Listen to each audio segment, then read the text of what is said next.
हैं आप लोग बहुत अच्छा होगा। आज हम आप लोग के एक बहुत ही प्यारा सा सोहर सुनाते हैं, तो आप लोग के कैसे लगे कमेंट कर लोग।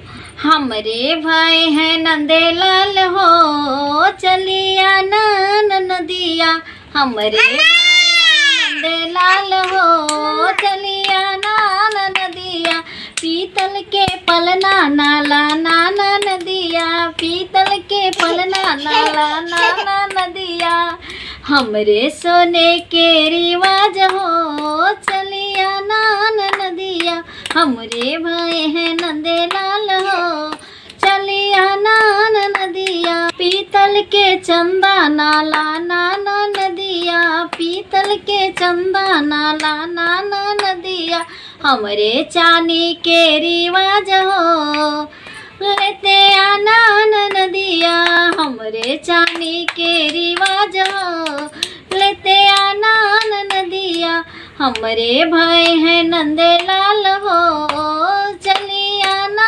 नदिया। Bye Deere.